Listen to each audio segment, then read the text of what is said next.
नमस्कार मंडळी, लक्ष्मीच्या पावलांनी या मालिकेच्या आजच्या ट्विस्ट एपिसोडमध्ये आपण बघणार आहोत. कलाची मंगळागौर पार पडलेली असते. आता मंगळागौरीसाठी भरपूर असा खर्चही झालेला असतो. संगीता आणि दिनकर यांनी त्यांची ऐपत नसताना सुद्धा चांदेकर आपल्या लेकीला काही म्हणू नये म्हणून खूप सारा खर्च केलेला असतो. मंगळागौरमध्ये त्यांनी कलाला चांदीची वाटी सुद्धा दिलेली असते. मंगळागौरीच्या कार्यक्रमात जेव्हा कला संगीताला विचारते की आई, चांदीची वाटी तू आणलीस, परंतु एवढे पैसे कुठून आले, तेव्हा संगीता तिला खोटं खोटं सांगते की अगं काही नाही, आता मिसळीचा स्टॉल सुद्धा खूप चांगला चालतोय, पापडाच्या सुद्धा रोज ऑर्डर असतात, त्यामुळे आता घरचं व्यवस्थित चाललंय आणि पैशांची काही पण काळजी नाही. संगीता असं सांगत असताना कलाच्या मनावरचा भार तर उतरलेला असतो, कारण नेहमी बाबांच्याच टेन्शनमध्ये आणि आईच्या टेन्शनमध्ये राहणारी कला आता थोडीशी मुक्त झालेली असते. परंतु संगीता हे सर्व खोटं सांगत असते. खरं तर संगीता आणि दिनकरकडे काहीच पैसे नसतात. हप्त्यासाठी लागणारे पैसे जवळजवळ निम्मे पैसे कलाच्या मंगळागौरमध्येच खर्च झालेले असतात आणि हप्ता भरण्यासाठी फक्त आता शेवटचे 3 दिवस बाकी असतात. संगीता आणि दिनकरला ही गोष्ट माहीत असते की 3 दिवसामध्ये एवढी मोठी रक्कम आपल्याकडे जमाच होऊ शकत नाही. त्यावेळी संगीता दिनकरला म्हणत असते की आपण एक काम करूयात का, आपण कलाकडे मागूयात का पैसे. परंतु दिनकर म्हणतो की अगं संगे, काय बोलतीयस तू, आपण लेकीकडनंच पैसे घ्यायचे का. अगं लोक लेकीच्या घरचं पाणी पित नाही आणि आपण कलाकडनं पैसे मागायचे, कसं वाटतं ते. संगीता त्यांना म्हणत असते की अहो, पण आपण आता करायचं तरी काय, कारण सगळी परिस्थिती आपल्या बाजूने ओढावली आहे आणि 3 दिवसामध्ये आपण कसं काय हे करणार आहोत, कसं काय शक्य आहे 3 दिवसात पैसे जमवणं. दिनकर म्हणतो की जर 3 दिवसात पैसे नाही जमले तर आपलं घर आता आपल्या हातातून जाईल. काजलने संगीताचं आणि बाबांचं हे संभाषण ऐकलेलं असतं. काजलला खूप भीती वाटायला लागते. काजलला असं वाटतं की जर आता आपलं राहतं घर जर हातातून गेलं तर काय राहिलं हातामध्ये, मग आई बाबा आणि मी कुठं राहायचं. आई बाबा तर कलाताईला काहीच सांगणार नाही, परंतु कलाताईला मलाच आता काहीतरी सांगावं लागेल. काजल लगेचच कलाला कॉल करते आणि सांगते की ताई, तुला माहितीये का इकडे काय चाललंय. त्यावर कला विचारते की काय चाललंय. काजल म्हणते की तुला माहित नसेल की घरची परिस्थिती काय आहे सध्या. कला म्हणते की अगं, आई तर कालच भेटली मला आणि आई सांगत होती की सगळं काही व्यवस्थित चाललंय. बाबाही मिसळीच्या स्टॉलवर रोज जायला लागलेत आणि आईचा सुद्धा पापड उद्योग चांगला चालतोय की. तेव्हा काजल तिला सांगते की ताई, तुला त्यांनी सगळं काही खोटं सांगितलंय. घरामध्ये असं काहीही सुरू नाहीये. तुला माहित नाहीये की बाबा आणि आई पैशांसाठी किती स्ट्रगल करताय. कला म्हणते की गुंड्या, मला खरं खरं सांग की काय झालंय आणि हे सगळा काय प्रकार आहे. काजल आता तिला सांगू लागते की खरं तर ताई, तुझ्या मंगळागौरमध्ये जी चांदीची वाटी आणली होती त्यासाठी आईने आणि बाबांनी खूप कष्ट केले. बाबांसोबत आईने सुद्धा हमाल्या केल्या, परंतु तरी सुद्धा तुझ्या मंगळागौरचा खर्च हा जास्तच होत होता. त्यामुळे हप्त्यातले काही पैसे मंगळागौरसाठी वापरण्यात आले आणि त्यामुळे बँकेचा हप्ता देण्यासाठी पैसे कमी पडताय. बरं, पैसे देण्यासाठी फक्त आणि फक्त 3च दिवस आहे, कारण बँकेचा हप्ता पुढच्या 3 दिवसात येतोय. कलाला खूप वाईट वाटतं. कला विचार करत असते की माझ्या सुखासाठी उगाचच मी टेन्शन घेऊ नये म्हणून आई बाबा माझ्यापासून किती काही गोष्टी लपून ठेवतात आणि खरंच ते किती स्ट्रगल करताय. कलाला आता त्यांचं फार वाईट वाटलेलं असतं. कला काजलला म्हणते की काजू, तू अजिबात टेन्शन घेऊ नको, मी आहे ना, मी सगळं काही व्यवस्थित करेन. कलाचं आणि काजलचं दोघींचंही बोलणं सुरू असताना अद्वैतने ते बोलणं ऐकलेलं असतं आणि अद्वैतला समजतं की याचा अर्थ खरे खूप प्रॉब्लेममध्ये आहे. खरेच्या आईवडिलांना बँकेचा हप्ता भरायचा आहे आणि त्यासाठी त्यांच्याकडे पैसे नाहीये. आता त्यांची मुलगी म्हणून खरेच त्यांच्यासाठी काहीतरी करेल, त्यामुळे मला सुद्धा आता खरेला मदत करायला हवी. अद्वैत लगेचच कलाच्या अकाउंटवर 70,000 रुपये टाकून देतो. जेव्हा काजल कलाचा फोन ठेवते तेव्हा तिच्या फोनवर नोटिफिकेशन येतं की तिच्या अकाउंटवर 70,000 जमा झालेत. कलाला समजतं की अद्वैतने तिच्या अकाउंटवर पैसे सेंड केलेत. कला अद्वैतला म्हणत असते की अद्वैत, तुम्हाला पैसे का सेंड केलेस, तुला मी लाचार दिसते का. हे बघ, मला चांदेकरांचा 1 रुपया सुद्धा नकोय. अद्वैत म्हणतो की चांदेकरांच्या घरात काय पैशाची झाडं नाही लावली आहेत आणि उगाचच तुला पैसे द्यायला मी काय डोक्यावर पडलेलो नाहीये. हे तुझ्या कष्टाचेच पैसे. तू चांदेकरांकडे डिझायनर म्हणून काम करते आणि त्याचा मोबदला हा, तुझं पेमेंट केलंय मी. हे ऐकून कलाला खूप आनंद होतो. कला विचार करते की चला, माझं पेमेंट आलंय म्हटल्यावर मी निदान आईचे आणि बाबांची मदत तरी करू शकते, बँकेचे पैसे तरी देऊ शकते. परंतु अद्वैतने कलाला 70,000 रुपये सेंड केलेले असतात. आता अद्वैतने असं हे केलेलं असतं, याचं कारण असतं की अद्वैतला माहीत असतं कला खूप स्वाभिमानी आहे. जर मी तिला असेच पैसे दिले तर ती काय ते पैसे घेणार नाही. परंतु तिच्या कामाचे पैसे आहे असं सांगितलं तर कला मात्र पैसे घेईल आणि तिच्या आईवडिलांची मदतही ती करू शकते. म्हणून अद्वैतने तिला लगेचच 70,000 रुपये सेंड केलेले असतात. कला आता 70,000 20,000 रुपये पुन्हा एकदा अद्वैतला सेंड करते. अद्वैत तिला विचारतो की तू असं का केलंस. तेव्हा कला म्हणते की मला फक्त 50,000 रुपयांची गरज आहे आणि मी आता चांदेकरांच्याच घरात राहते. मला हे वरचे 20,000 रुपये नको आहेत. मला फक्त एवढेच पैसे कमवायचे होते की जेणेकरून मी माझ्या आईवडिलांची मदत करू शकते आणि तेवढे पैसे मला जेवढे पैसे हवे होते तेवढे पैसे मी घेतले, त्यामुळे बाकीचे पैसे मी रिटर्न करते. तर अद्वैतला कलाचं खूप आश्चर्य वाटतो. तो विचार करतो की एखाद्या मुलीला जर मी हे पैसे दिले असते तर तिने लगेचच घेतले असते किंवा अजून मागून घेतले असते, परंतु कलाने मात्र तिला जेवढे हवे तेवढेच पैसे घेतले आणि बाकीचे पैसे मला रिटर्न करून टाकले.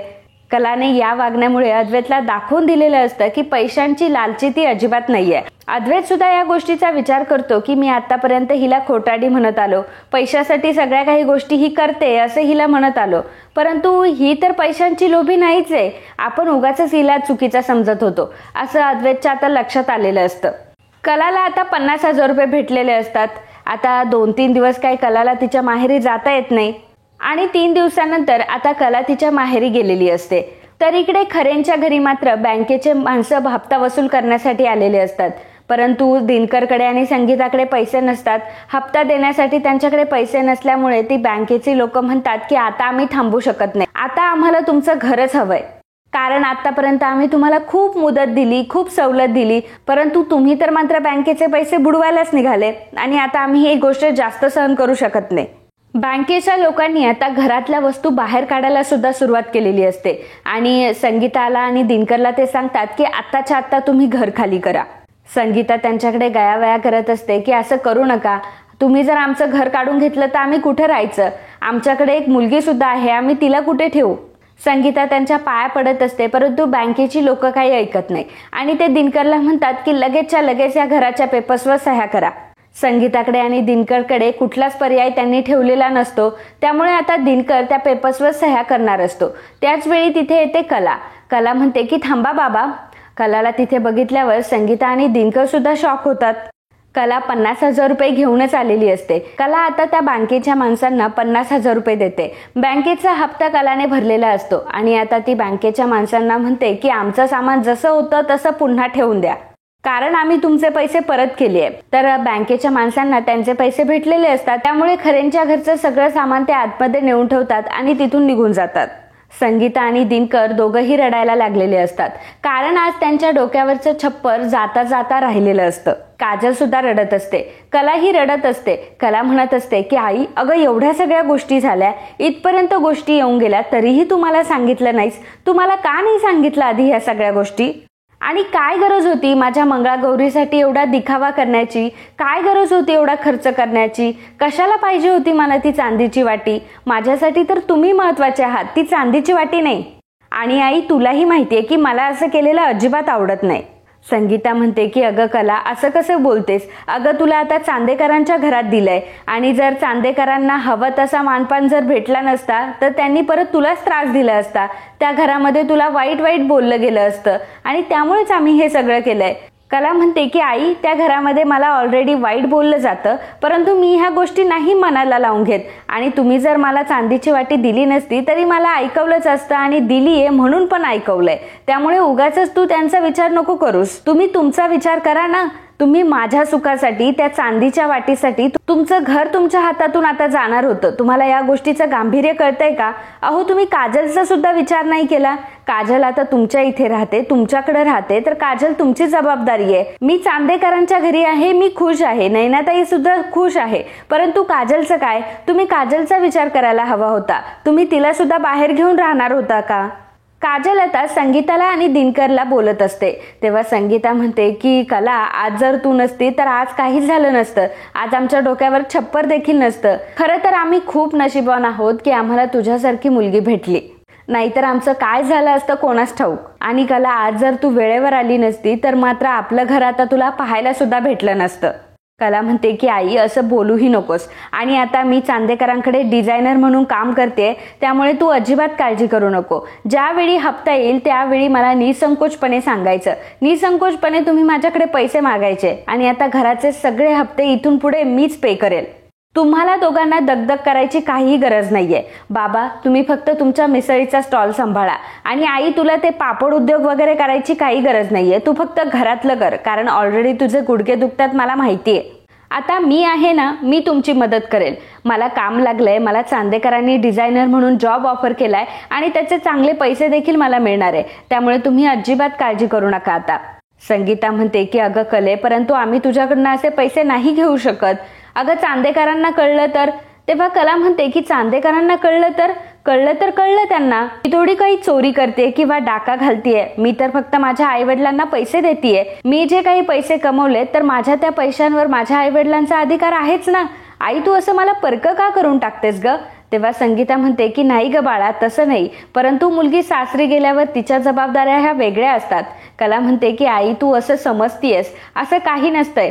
तुम्ही आम्हाला जन्म दिलाय याचा अर्थ असा नाही की तुम्ही जबाबदारीतून मुक्त झालाय. याचा अर्थ तुम्ही हात काढून घेताय या सगळ्यातून. याचा अर्थ या सगळ्या गोष्टीतून तर तुम्ही हात काढून घेताय. आणि मला सांग आई, जर माझ्याऐवजी एखादा मुलगा असता, तुमचा मुलगा असता, आणि तुमच्या मुलाने पैसे भरले असते, तुमच्या मुलाने हप्ते भरले असते, तर तुम्ही त्याला असं म्हटलं असतात का की नको देऊ म्हणून, तुझी जबाबदारी वेगळी आहे? असं नसतं ग आई. तुम्ही आम्हाला जन्म दिलाय म्हटल्यावर आम्ही सुद्धा तुमचीच जबाबदारी आहोत, आणि तुम्हीही आमची जबाबदारी आहात. त्यामुळे उगाच कुठले तरी टिपिकल विचार करू नकोस. आणि तुलाही माहितीये की मी सुद्धा गप्प बसणार नाही. जिथे मला दिसतंय की माझे आई वडील अडचणीत आहे, तिथं मी असं गप्प बसून राहू का? अजिबात नाही. आणि मी माझ्या आई वडिलांची हेल्प करणारच. संगीताच्या आणि दिनकरच्या डोळ्यात आता पाणी आलेलं असतं, आणि ते म्हणतात की माहित नाही, खरं तर मागच्या जन्मात आम्ही काय असं पुण्य केलंय की आम्हाला तुझ्यासारखी मुलगी भेटली आहे. खरंच आम्ही खूप नशीबवान आहोत. त्यानंतर कला तिथून निघून गेलेली असते. बाबांचं आणि संगीताचं खूप मोठं टेन्शन आता गेलेलं असतं. त्यानंतर 2-3 दिवसांनी संगीता नैनाला कॉल करते. नैनाला तब्येतीसाठी विचारण्यासाठी तिने कॉल केलेला असतो. नैनाला ती विचारते की काय ग नैना, तुझं बरं आहे ना? आणि तुला 3रा महिना तर आता चालू झाला असेल, पोट वगैरे दिसायला लागलं असेल. तेव्हा नैना सांगते की हो मम्मा, आता मला पोट सुद्धा दिसायला लागलंय. ही गोष्ट ऐकून संगीताला खूप आनंद होत असतो. संगीता म्हणते की तू पोटूशी आहे, परंतु मला काही काळजी नाही, कारण माझी कली आहे ना तिकडं. माझी कली सगळ्या तुझ्या गोष्टी अगदी व्यवस्थितपणे करत असेल. तुझं खाणं पिणं सगळ्या काही गोष्टी ती वेळेवर करत असेल, मला याची गॅरंटी आहे.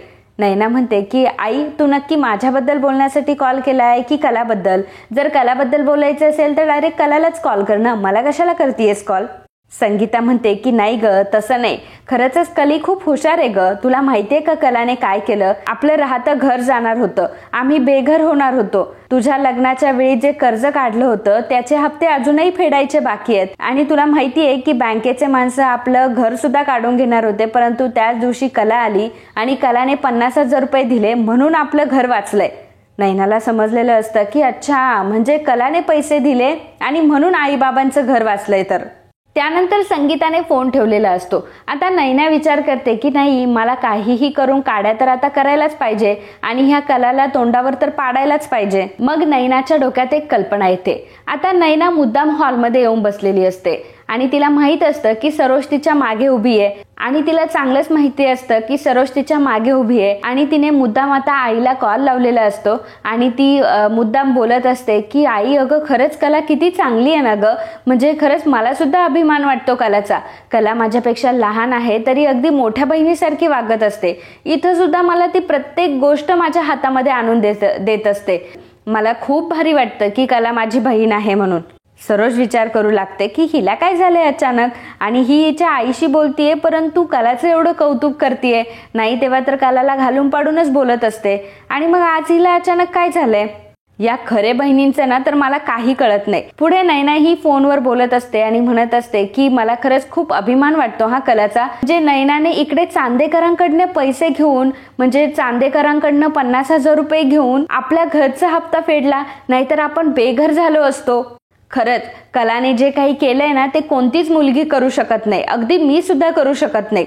आता सरोजला समजलेलं असतं की याचा अर्थ कलाने चांदेकरांचे 50,000 रुपये खरेंना नेऊन दिले. आणि कला चांदेकरांना लुटून खरेंचा संसार करतीये ही गोष्ट सरोजच्या लक्षामध्ये येते. खरं तर ती तशी नसते, परंतु नयनाने ती गोष्ट तशी भासवलेली असते. त्यामुळे सरोजला आता कलाचा खूपच राग आलेला असतो. नयना संगीताला खोटं खोटं सांगत असते की आई खरंच अगं आपली कला खरंच खूप महान आहे आणि मी खूप नशिबाने की मला अशी बहीण भेटली आहे. खरं तर मला सुद्धा तुमची मदत करता येत नाही. चांदेकरांचा 1 रुपया घेण्याची सुद्धा मला भीती वाटते. आणि बघ ना, कलाने मात्र एवढी हिंमत करून ते 50,000 रुपये तुम्हाला आणून दिले. खरंच किती मोठी गोष्ट आहे ही. एवढं बोलून नयनाने फोन ठेवलेला असतो आणि मागे वळून ती बघते तर सरोज पुढे असते आणि उगाचच आता घाबरण्याचे नाटकं करते आणि तिथून निघून जाते. नयनाने तिचा तीर मारलेला असतो आणि सरोजला तो बरोबर लागलेला असतो. नयना विचार करते की आता थोड्याच वेळात मोठा धमाका घरामध्ये होणार आहे आणि तसंच होतं. सरोज आता घरातल्या सगळ्यांना बोलावून घेते. घरातले सर्वजण तिथे आलेले असतात. सरोजने कलाला आणि अद्वैतलाही बोलावून घेतलेलं असतं. तर अद्वैत विचारतो की काय गाई काय झालंय, तू असं सगळ्यांना अचानक का बोलावून घेतलं. तेव्हा सरोज म्हणते की अद्वैत तुला माहितीये का एक गोष्ट, अद्वैत तुला माहितीये का एक गोष्ट, तुझी बायको काय करते ते. अरे तुझी आई चांदेकरांचा पैसा खरेंना नेऊन देते. तुला माहितीये का ती तिच्या आईवडिलांचा प्रपंच करते इथे. हळूहळू ती चांदेकरांना लुटायला लागलीये आणि सगळा पैसा खरेंना नेऊन देतीये. आता अद्वैतला ही गोष्ट माहीत असते की कलाने काय केलंय आणि कलाने का ह्या सगळ्या गोष्टी केल्यात. कला किती अडचणीत होती तेव्हा मीच हिला पैसे पाठवलेत आणि आई असं सगळं बोलत असते याची कल्पना अद्वैतला आधीपासूनच असते. सरोज आता कलावर नाही ते आरोप करायला लागते. कलाला म्हणते की काय ग, कला म्हणते की काय ग, याच्यासाठीच तू अद्वैत सोबत लग्न केलं ना, याच्यासाठीच तुमच्या खरे फॅमिलीने आम्हाला फसवलं ना. खरं तर तुम्हाला हे हवं होतं, तुम्हाला चांदेकरांचा पैसा तुमच्या घरी न्यायचा होता, तुम्हाला आम्हाला लुटायचं होतं आणि आम्हाला लुटण्यासाठीच तुम्ही आमच्यासोबत संबंध जुळवले. कलाला ती नाही म्हणत असते की तुझे आई बाबा खरंच खूप लाचार आहेत. लोक लेकीच्या घरचं पाणी पित नाही, परंतु तुझे आई वडील मात्र किती लाचार आहेत की लेकीच्या संपत्तीवर डोळा ठेवून बसले. आता मात्र कलाला अजिबात सहन होत नाही. कला म्हणते की सरोज मॅडम बस, मी ऐकून घेते म्हणून तुम्ही मला काही पण ऐकवाल का. अहो माझं ऐकून तरी घ्या, मी काय म्हणते ते. सरोज म्हणते की गप्प बस, तुझं आता कोणीही काही ऐकून घेणार नाही. सगळ्यांना तुझं खरं रूप आता दिसलंय. सगळ्यांना कळलंय की तू किती मतलबी आहेस, तू किती भामटी आहेस, चोरटी आहेस. सरोजने कलावर नाही ते आरोप लावलेले असतात आणि सरोज आबांना म्हणत असते की आबा बघताय ना तुमची लाडकी सून काय करते ते. तर आता आबांना मात्र कलाची काही चूक वाटतच नसते. कारण जर कला डिझायनर म्हणून तिथं काम करतीये तर कलाला तिचा मोबदला भेटला तर यात काय प्रॉब्लेम आहे. परंतु सरोजचं काहीतरी वेगळंच सुरू असतं. सरोज अद्वैतलाही म्हणत असते की अद्वैत ही मुलगी मला आता घरामध्ये नकोय. अरे हिला जर आपण घरामध्ये ठेवलं ना तर आता एक करून आपल्या घरातल्या सगळ्या गोष्टी विकायला काढेल ती आणि आपल्या घरातली माणसं सुद्धा विकायला ही कमी बघणार नाही.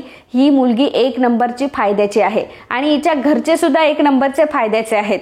हिच्या घरच्यांनी म्हणूनच त्यांच्या 2 मुली आपल्या घरामध्ये दिल्यात, जेणेकरून चांदेकरांचा सगळा पैसा ते त्यांच्या घरी ओढून नेतील. आता मात्र कलाला अजिबात सहन होत नाही. कला म्हणते की बस सरोज मॅडम, अहो किती बोलाल तुम्ही आणि किती घाणेरडे आरोप लावाल माझ्यावर. मी ही गोष्ट मान्य करते की मी घराचा हप्ता भरलाय आणि त्यासाठी मी 50,000 रुपये सुद्धा माझ्या आईवडिलांनी दिले, पण त्यात प्रॉब्लेम काय आहे. सरोज म्हणते की बघा आता स्वतःच्या तोंडानेच हिने कबूल केलंय. आबा आता तुम्हाला या गोष्टीवर काय म्हणायचंय. आबा मात्र शांत असतात कारण आबांना सरोजची सगळी चूक वाटत असते.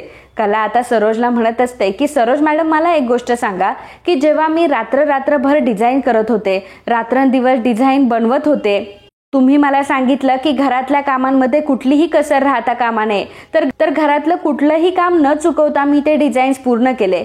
आज चांदेकरांना मिस्टर स्वामीनाथन यांचं डील भेटलं ते कोणामुळे भेटलं, शेवटी माझ्यामुळेच भेटलं ना. त्यांच्या डिझाईन्स तर मीच पूर्ण करते ना, आणि तरी सुद्धा तुम्ही मला असं बोलताय.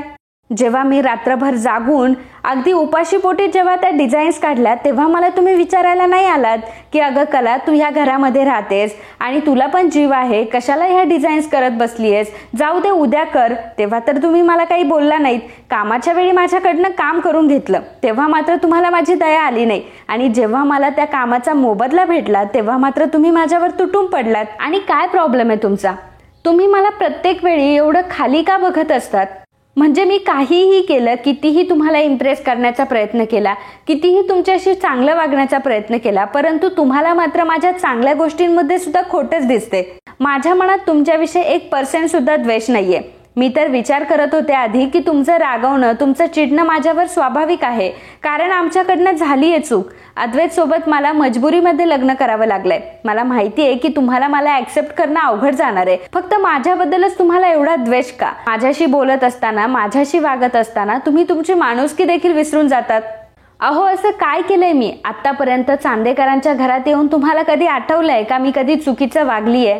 अहो, साधा 1 रुपया सुद्धा मी चांदेकरांकडनं घेतला नाही हो. माझं अकाउंट जर चेक केलं ना तर आता सुद्धा माझ्याकडे काहीच पैसे नाहीयेत. कधीच मी पैशांचा गैरवापर नाही केला. कधी मी माझी ओळख चांदेकर म्हणून सुद्धा सांगितली नाही की मी चांदेकरांची सून आहे, माझ्याकडे असं आहे, माझ्याकडे तसं आहे. खरं तर मी या पैशांची लोभी नाहीच आहे, परंतु तुम्ही मात्र मला प्रत्येक वेळी बदनाम करता. माझ्या आईवडिलांना तुम्ही टोचून बोलता. एक वेळ मला बोललेलं मी सहन करेल, परंतु माझ्या आईवडिलांबद्दल असे शब्द मी कधीच सहन नाही करू शकत. सरोज तिला म्हणत असते की काय तुझ्या आईवडिलांबद्दल तू शब्द नाही सहन करू शकत? तुझे आईवडील खरेच तेवढ्या लायकीचे आहेत का जेवढं तू त्यांच्याविषयी बोलतीये? तेव्हा कला म्हणते की अहो सरोज मॅडम, बस झालं या सगळ्या गोष्टी. अहो, काय प्रॉब्लेम आहे की जर मी चांदेकरांची सून असेल तर अद्वैतने जर या घरासाठी काही केलं, या घरासाठी त्याने जर पैसे दिले, तर तुम्ही असं म्हणाल का की अद्वैत तुझी ही जबाबदारी नाहीये किंवा अद्वैत तू का पैसे दिले या सगळ्यासाठी? अहो, मी पण त्यांची मुलगीच आहे ना. आणि काय झालं मी त्यांना पैसे नेऊन दिले तर? काम तर मी केलंय ना, कामाचेच पैसे त्यांना नेऊन दिले आणि कामाच्यावर मी 1 रुपया नाही घेतला. सरोज अद्वैतला म्हणत असते की अद्वैत तू बघतोय ना, अद्वैत तू बघतोय ना ही मुलगी माझ्याशी कसं बोलतीये, कुठल्या भाषेत माझ्याशी बोलतीये, हिची हिंमत कशी होतीये की ही माझ्याशी असं बोलतीये. सरोजला कलाचा खूप राग आलेला असतो आणि कलाला ती म्हणत असते की नाही, मी आता तुझी या घरात जास्त रिस्क नाही घेऊ शकत. आता मला तुला या घरातून बाहेर काढावं लागेल, कारण मला भीती वाटते माझ्या घरच्यांची आणि या घराची. तू हे घर विकायला सुद्धा कमी पाहणार नाही, कारण खरं तर आमच्या घरात घुसली आहेस तू एकच कारण काढून की तुला चांदेकरांची सगळी प्रॉपर्टी हवी आहे. तुला सगळी प्रॉपर्टी तुझ्या घशात घालायची आहे आणि म्हणूनच तू इथे आमच्या घरामध्ये आली आहे. त्यामुळेच तू आमच्या घरात घुसली आहे. आता मी तुला माझ्या नजरेसमोर अजिबात सहन करणार नाही. असं म्हणून आता सरोज आता कलाचा हात धरते आणि कलाला ती घराबाहेर काढत असते. कलाला तिने दरवाजाच्या बाहेर ठेवलेलं असतं. अद्वैतला खूप वाईट वाटत असतं. अद्वैतला माहित असतं की कलाची या सगळ्यामध्ये काहीच चूक नाहीये. सरोजने आता कलाला घराबाहेर काढून दरवाजा बंद करून घेतलेला असतो. कला बाहेर रडत असते. नैनाच्या मात्र सगळं मनासारखं झालेलं असतं. नैना म्हणते की याला म्हणतात की बदला. प्रत्येक वेळी मध्ये मध्ये करत असतेस ना कला. खरं तर तुझी जागा ना ही अशीच घराच्या बाहेर आहे आणि तू घराच्या बाहेरच राहायला पाहिजे. उगाचच आता घरात येण्याचा पण प्रयत्न करू नको आणि चांदेकरांची काळजी करू नकोस. आता मी तुझी जागा घेईल ना, मी आहे ना तुझी जागा घ्यायला. तू गेल्यानंतर माझं वर्चस्व सुद्धा आपोआप वाढेल. त्यामुळे तू आता ना आई बाबांकडेच राहा. कलाला खूप वाईट वाटत असतं. कला रडत असते. आता त्याच वेळी अद्वैत दाराजवळ जातो आणि दरवाजा उघडतो आणि कलाला तो आतमध्ये घेतो. आता हा सगळा प्रकार बघून सर्वजण अद्वैतकडे बघू लागतात की अद्वैत नक्की काय करतोय. सरोज म्हणते की अद्वैत, अरे काय चाललंय तुझं? मी त्या मुलीला घराबाहेर काढलंय आणि तू त्या मुलीला आतमध्ये घेऊन येतोयस. काय चाललंय काय तुझं नक्की? तेव्हा अद्वैत म्हणतो की हे बघ आई, खरेची या सगळ्यामध्ये काहीही चूक नाहीये. अगं, खरेने जर तिच्या आईवडिलांना पैसे दिले असतील तर काय प्रॉब्लेम आहे ह्या सगळ्या गोष्टींचा? आणि तूच तर मला म्हटली होती ना की आपण खरेला एक एम्प्लॉई म्हणून ठेवलंय. तुझंच तर हे मत होतं ना की ती आपल्याकडे फक्त एक एम्प्लॉई म्हणून काम करणार होती. तिला चांदेकरांचे कुठलेही शेअर्स द्यायचे नाही किंवा चांदेकरांच्या बिझनेसमध्ये तिला घ्यायचं नाही. ती फक्त एका डिझायनरचं काम करेल आणि डिझायनर सारखीच राहील. मग जर ती डिझायनर सारखी काम करणार आहे, आपल्या इथे डिझायनर सारखी राबणार आहे, बाकीच्या डिझायनरला आपण पेमेंट करतोच ना, मग हिला पेमेंट केल्याने काय प्रॉब्लेम आहे? आणि हिच्या अकाउंटवर जर डिझायनरची सॅलरी येत असेल तर त्यात काय प्रॉब्लेम आहे? तेव्हा सरोज म्हणते की अद्वैत, अरे तू हे सगळं बोलतोय? अद्वैत म्हणतो की हो आई, कारण तू आता चुकतीयस आणि मला चुकीच्या गोष्टी अजिबात सहन होत नाही. तुझ्या माहिती करता सांगतो की कलाने हे पैसे काही कुठून डल्ला वगैरे मारले नाहीयेत किंवा हे 50,000 रुपये काही तिने चोरले नाहीयेत, तर हे 50,000 रुपये मी तिला दिलेले आहेत. हे ऐकून सरोजला खूप मोठा धक्का बसतो. सरोज म्हणते की अद्वैत, अरे तू हिला पैसे दिले, तू आपल्या आईच्या विरोधात गेला. तेव्हा अद्वैत म्हणतो की अगं आई, तुझ्या विरोधात जाण्याचा काही प्रश्नच नाहीये. खरे आपल्या चांदेकर ज्वेलर्ससाठी किती सारे कष्ट घेते. अगं, मी बघतोय तिला, मी झोपलेला असतो परंतु ती डिझाईन्स बनवत असते. अगं, उपाशीपोटी ती डिझाईन्स करत असते. प्रेझेंटेशन असतील, डिझाईन्स असतील, अगं स्वतःचं म्हणून ती करत असते सगळ्या गोष्टी. एवढंच नाही तर जेवणाची, घरातली सगळी जबाबदारी तू तिला दिलेली असताना घरातले सगळे कामं करून ती डिझाईन्स बनवत असते. आणि मग काय झालं ग की आपण तिला मोबदला दिला तर? मला माहिती आहे, मी सुद्धा खरेच्या आईवडिलांची परिस्थिती अगदी जवळून बघून आलं. ते खरंच खूप टेन्शनमध्ये असतात. त्यांनी नैनाच्या लग्नासाठी कर्ज घेतलेलं आहे आणि नैनाच्या लग्नासाठी कर्ज घेतलं होतं आणि त्या कर्जाचे हप्ते ते फेडू शकत नव्हते, म्हणून आता 2 दिवसापूर्वी त्यांचं घर सुद्धा त्यांच्या ताब्यातून जाणार होतं. मग अशा वेळेला कलाने त्यांची मुलगी म्हणून पुढे नाही जायचं तर कोणी जायचं त्यांच्या पुढे? आणि कला इथे घरामध्ये काम करतेच ना, मग कलाला तिचा मोबदला भेटला तर काय प्रॉब्लेम आहे? आई, मला या गोष्टीमध्ये काहीही वाटत नाही आणि या सगळ्यामध्ये कलाची चूकही नाहीये. आणि अजून एक गोष्ट तुला सांगतो की कलाला मी 70,000 रुपये सेंड केले होते, परंतु कलाने मात्र त्यातले 20,000 रुपये मला रिटर्न केले. तिला 50,000ची गरज होती तर तिने फक्त 50,000च माझ्याकडनं घेतलं आणि यातून तिचा मला प्रामाणिकपणा सुद्धा स्पष्ट झालाय. आई, मला असं वाटतं की तू उगाचच भांडणं काढतीये किंवा उगाचच भांडणं उकरून काढतीये. तेव्हा सरोज म्हणते की अद्वैत, अरे तू हे सगळं बोलतोयस? अरे मी तुझी आई आहे आणि तू माझी बाजू घेऊन आता तुझ्या बायकोची बाजू घ्यायला लागला. जी बायको की ज्या बायकोला तू तुझं बायकोच समजत नव्हता, ही मुलगी तुला आतापर्यंत खोटाडी वाटत होती, ही मुलगी आतापर्यंत तुला भामटी वाटत होती, परंतु आता मात्र तुला ती जवळची वाटायला लागली आणि तुझी आई तुला वाईट वाटायला लागली आहे का? अद्वैत म्हणतो की हे बघ आई, खरेवर माझा राग आहे ती गोष्ट वेगळी आहे, परंतु खरे या गोष्टीमध्ये कधीच चुकणार नाही याची मला गॅरंटी देखील आहे. खरेच्या विचारांमध्ये आणि माझ्या विचारांमध्ये तफावत असली किंवा खरेमध्ये आणि माझ्यामध्ये भांडणं होत असली तरी सुद्धा याचा अर्थ असा नाहीये की खरे लालची आहे. मी आतापर्यंत खरेला ओळखलंय की खरे खूप स्वाभिमानी मुलगी आहे. आणि तुलाही माहिती आहे आई, मी उगाचच असं बोलणार नाही. मी जेव्हा एखादी गोष्ट निरखून बघतो तेव्हाच तिच्यावर स्टेटमेंट देतो. आतापर्यंत खरे माझ्या बेडरूम मध्येच राहत होती, मी तिला जवळून ओळखायला लागलोय. तू जसं तिला वागवते ना तर तुझी चूक आहे, खरे अशी मुलगी नाहीये असं अद्वैतने आता सरोजला सांगितलेलं असतं. सरोजचा तर माथाच टणकलेला असतो की आपला मुलगा आपल्याच विरोधात गेलाय, म्हणजे ह्या मुलीने किती मोठे प्रयत्न केले की आपल्या मुलाला आज आपल्या विरोधात उभं केलंय. याचा अर्थ हिने अद्वैतला सुद्धा मुठीत घेतलंय. तर अद्वैतने सुद्धा आता सरोजला चांगलंच झापलेलं असतं, कलाची बाजू त्याने घेतलेली असते आणि यामुळे आबांना मात्र अद्वैतचं फार कौतुक वाटत असतं. तर मित्रांनो, आजचा हा ट्विस्ट तुम्हाला कसा वाटला याबद्दलचं तुमचं मत आम्हाला नक्कीच कळवा. तर कला सुद्धा शॉक असते, कारण आज सगळ्यांसमोर अद्वैतने कलाची बाजू घेतलेली असते. कलाच्या बाजूने तो स्वतःच्या आईशी भांडलेला असतो, त्यामुळे कलाच्या मनात सुद्धा अद्वैत बद्दल एक सॉफ्ट कॉर्नर निर्माण झालेला असतो. अद्वैतने खरं तर फक्त खरेची साईड न घेता सत्याची साईड घेतलेली असते, सत्याच्या बाजूने तो बोललेला असतो, त्यामुळे कलाला खूप आनंद होतो. तर मित्रांनो, आजचा हा भाग तुम्हाला कसा वाटला याबद्दलचं तुमचं मत आम्हाला नक्कीच कळवा. And if you like my video please do subscribe, share and comment. Thank you.